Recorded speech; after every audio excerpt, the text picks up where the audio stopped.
Xe lên giờ có đó đúng không?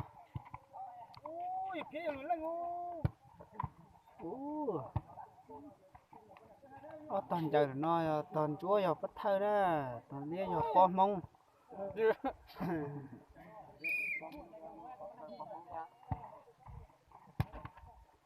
lúc vào tiền đó, dùng gà lấy lúc có trong tiền. Còn chỉ đủ đủ cái sao rồi giờ nó cũng lò Gà tôi sơ rồi. Lại cho có xe nó chiên thuận đề thế đấy. Sao bắt thơ nó nè.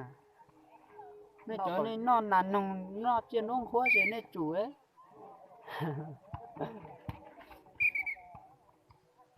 Mà có thể cái ăn đấy luôn thiệt. Còn nó tao đi xử lý nó quá. Ô là Cái mà lại của nó to à. thôi còn là công trên mùa thôi còn nó cũng cho sầu hốt chuối là công trên mùa là nó cá lụt đi hú Mẹ nó nhìn lại em thì bây giờ chuyện của mình đi khác sao. giờ chỉ mà ăn gấu là trùng cầu nghe chả cú nó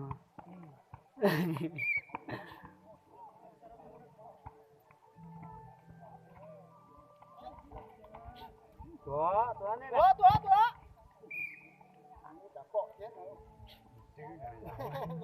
Chứ này nè. Chứ này chả bom về đấy nè. Cái linh. Chúng mà nó à. ta cũng biết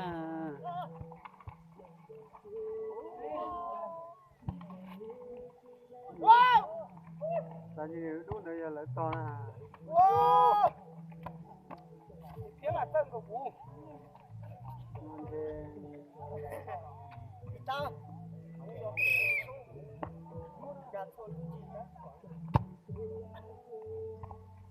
Nhủ. Thì lo năng gạt đến là nhủ.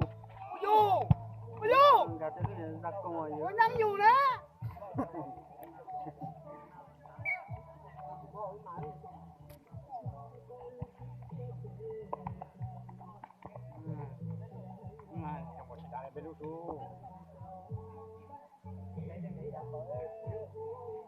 ô con bé chim bầu nó con bé chim bầu con đá mà tới dầu gió lùa thế đấy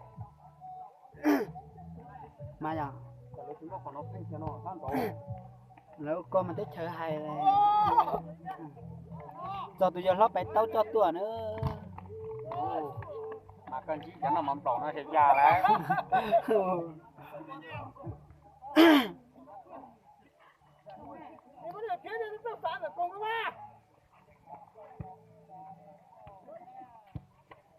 Ơi. Cái căn đã lấy con kia mình đã u rồi giờ. nó có tà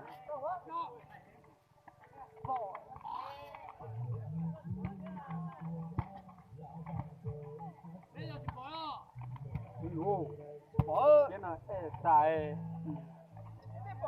Nên Lên lú đấy, lên tàu lúc à, lên lú mà. Lên tàu đấy các bạn thì thành tao là họ dùng đến đấy mà thành gì đâu nhé.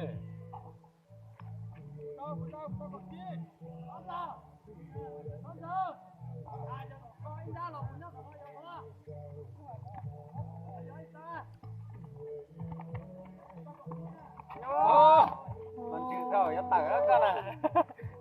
cho tôi bài tao nó mà Thấy mới có trời tở luôn. sao hay có giờ tôi xia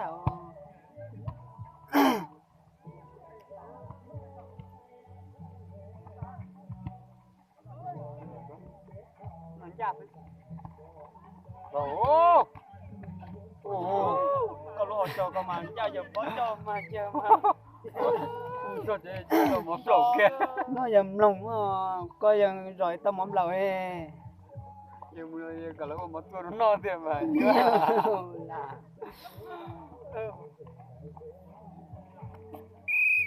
Nếu mà nó non nó mà cho tao hầu sẽ nó mà chưa. Con giờ số giờ. Tao tiền luôn à.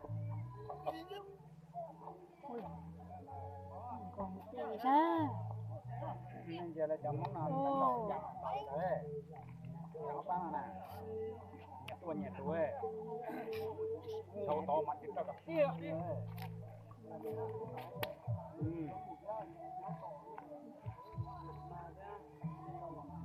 chơi chữ rồi rồi bé gọi này luôn nè tao biết là gì đấy không cái này này bọn nha cái này gì bọn nha